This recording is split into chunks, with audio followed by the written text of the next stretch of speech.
Hello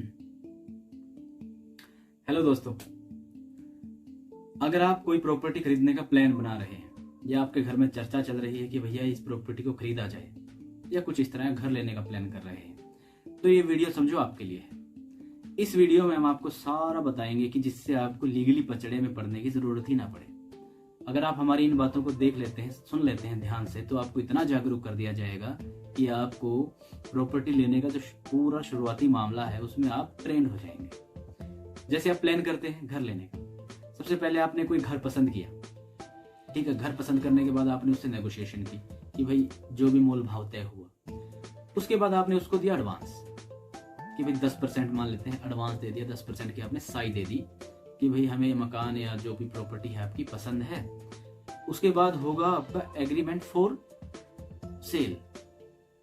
उस agreement for sale में हमें क्या क्या चीजों को लिखवाना है, क्या क्या उसका पूरा प्रोसेस रहेगा, इस वीडियो में आपको सारी जानकारी दी जाएगी। कहीं और अब इतना जागरूक कर दिया जाएगा कि आपको एक वकील के पास जाने की भी जरूरत शायद ना पड़े, ठीक है। उसके बाद उसको नोटराइज करवाया जाता है, नोटराइज के बाद उसका सेल डीड होती है, सेल डीड के बाद उसका रजिस्ट्रेशन होता है। एक और बात समझ लो, सेल डीड अलग चीज होती है और एग्रीमेंट फॉर सेल अलग चीज होती है। सेल डीड तो मतलब एग्रीमेंट फॉर सेल तो इस तरह है जैसे एक लड़की की सगाई है, पहले सगाई होगी फिर शादी होगी। तो पहले आप सगाई कर रहे हो, सगाई के लिए जो जो भी आपकी मतलब जो उस समय टर्म एंड कंडीशन चाहिएंगी आपको प्रॉपर्टी के लिए, एग्रीमेंट फॉर सेल में जो जो चीजें आप चाहिएंगी वो आपको सारी चीजें इस वीडियो में आपको बताऊंगा। आप हमारे साथ जुड़े रहिए और एक एक पॉइंट को ध्यान से सुनते रहिए और समझते रहिए। सबसे पहले स्टाम्प लिया, स्टाम्प लेकर हमने सबसे पहले नाम लिखवाना, नाम पता, प्रॉपर्टी खरीदने वाले का भी और प्रॉपर्टी बेचने वाले का भी। नाम पते की पूरी डिटेल हमारे पास होनी चाहिए, इसका नाम है, ये पता है, ये एड्रेस है। उसके साथ साथ एक और चीज गोल्डन टिप है अलग से कि उसका आधार कार्ड नंबर भी हमें लिखवा लेना चाहिए कि ये आधार कार्ड नंबर भी उसमें अटैच करवा लेना चाहिए। नंबर 2, उस मालिक का जिससे आप प्रॉपर्टी ले रहे हो, उस मालिक का पोजेशन उस प्रॉपर्टी में कब से है और उसके पास सारे राइट हैं कि वो प्रॉपर्टी को सेल कर सकता है, ये सारी चीजें भी उसके अंदर मेंशन करवा लेनी चाहिए एग्रीमेंट फॉर सेल में। नंबर 3,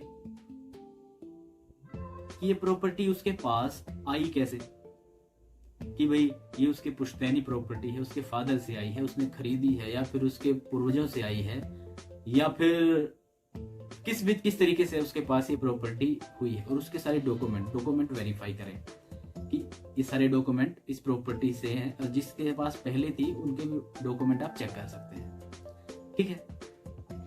नंबर 4, मेजरमेंट का भी आपको ध्यान रखना है इसमें कि भाई जैसे मान लो प्रॉपर्टी है, उसका पूरा नक्शा क्या कहता है, नक्शे में किस फेज में, किस दिशा में है, ए से बी कितना है, बी से सी कितना है, सी से डी कितना है, उसका पूरा कितना एरिया है जो आप लेने का प्लान कर रहे हैं, वो सारी डिटेल आपको इसमें लिखवा लेनी चाहिए और नक्शा भी उसमें अटैच कर देना चाहिए। इसके साथ साथ आपने साई कितने दी है, यानी कि एडवांस कितना दिया है, वो भी इसमें प्रॉपरली लिखवा लेना चाहिए। और एक और बात, एडवांस आप दे रहे हो तो कोशिश करो कि जितना भी आप एडवांस दे रहे हो वो सारी पेमेंट डिजिटली हो। चेक दे सकते हो या अकाउंट में ट्रांसफर कर सकते हो, मतलब किसी भी प्रोसेस से हो, अगर डिजिटली करते हो तो डिजिटली उसकी ना एक नंबर होता है, वो नंबर भी आप इसमें मेंशन करवा सकते हो, जैसे चेक नंबर है या ट्रांजैक्शन आईडी है, वो सारा कुछ इसमें मेंशन करवा सकते हो, ठीक है। इसके बाद ये नहीं आएगा कि ये पैसा, कई बार ऐसा भी हो जाता है कि ये पैसा इसने मुझे फला काम के लिए दिया था, इस प्रॉपर्टी के लिए नहीं दिया था। अगर आपने उसकी पूरी डिटेल लिखवा रखी है तो ये भी आपके लिए फायदे की चीज है। इसके बाद एक और चीज कर सकते हो कि आपको टाइम लिमिट सेट करनी चाहिए। टाइम लिमिट में अगर आप इतने समय में प्रॉपर्टी हमारे नाम नहीं करवाता तो इसको क्या पेनल्टी लगेगी, मतलब जो भी पेनल्टी लगेगी वो सारी चीजें आप उस समय बातचीत करके जो भी आपका फाइनल हुआ है वो इसके अंदर लिखवा देना चाहिए, ठीक है। इस वीडियो को आप देखते रहेंगे, एंड तक देखते रहेंगे तो आपको इतना जागरूक कर दूंगा कि आपको इस मामले में सोचने की जरूरत नहीं पड़ेगी कि एग्रीमेंट फॉर सेल करवाना कैसे चाहिए, क्या क्या उन बातों का ध्यान रखना चाहिए। आपको हमारी कोई भी बात, अगर मान लेते हैं किसी से हम सीखते हैं, अगर आपका एक भी बात उसकी अच्छी लग सकती है और लगी है तो आप हमारे चैनल को लाइक, शेयर, सब्सक्राइब कर सकते हैं।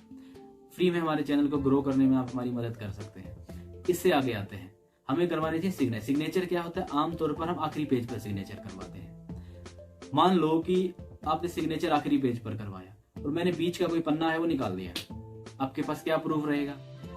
इसीलिए आपको हर पेज पर साइन करवाने चाहिए नीचे।